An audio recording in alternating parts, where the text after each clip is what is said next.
Good afternoon and happy Thursday, everyone. It is Scott Wohlers with River Place Capital. It is Thursday, February the 3rd, and wanted to talk about what we saw in markets last week. We're starting to get corporate earnings in and talk about why the market has been off to a sluggish start so far this year and what corporate earnings are telling us and how that's going to have a material impact in markets moving forward. So last week was thankfully a positive week in the S&P 500. The S&P 500 finished the week up 70 basis points or 0.7% on the week. However, the mid-cap index was off 0.6% and the small cap index as measured by the S&P 600 was off 0.8%. So a negative week for the small and mid caps, but a positive week off of the large caps in the S&P 500. Now we're still, as of last Friday, the market was down 7% year to date. And what has really driven that has been the concerns over the Federal Reserve Bank policy for this year. Now, going into the year, there were calls for 3 to maybe 4 rate hikes, but people during the quiet period before corporate earnings started kind of going a little bit deeper with that, saying there may even be up to 8 rate hikes. And that really kind of got investors a little wonky and spooked, and really out of the growth stocks that have been the leadership for many years in the stock market, because as you raise interest rates, the cost of capital goes up, and so your margins are compressed and you have to grow even more to grow your margins even more. And so if you're already trading at a price to sales multiple, not a price to earnings multiple, you're really seeing those companies be sold off as investors are revaluing those companies in a rising interest rate environment. And so we pivoted and we started to get some earnings in from corporate earnings, and the corporate earnings have been great so far. Most companies are beating the expectations.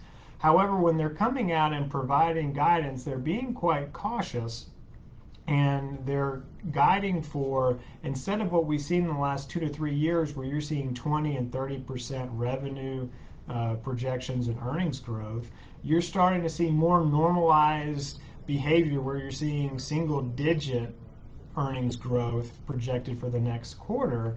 And if you're a high flying tech company and you're trading at high valuations, investors are not paying premiums for that, and you're seeing those companies that are guiding very cautiously get sold off very severely in the marketplace.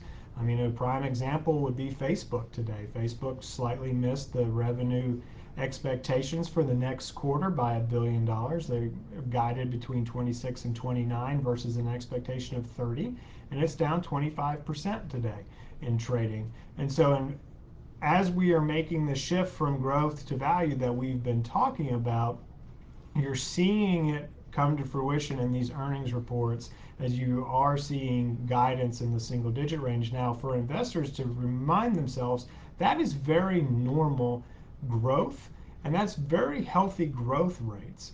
But it's not what we have seen over the last couple of years where you've seen exorbitant rates of growth and returns. And so investors are just going to have to reevaluate, how much they're willing to pay up as a premium. And so even with the S&P up last week, you may find yourself in your individual portfolio significantly underperforming that. And a lot of that has to do with if you took away the big 5 tech names that really held the index up last week.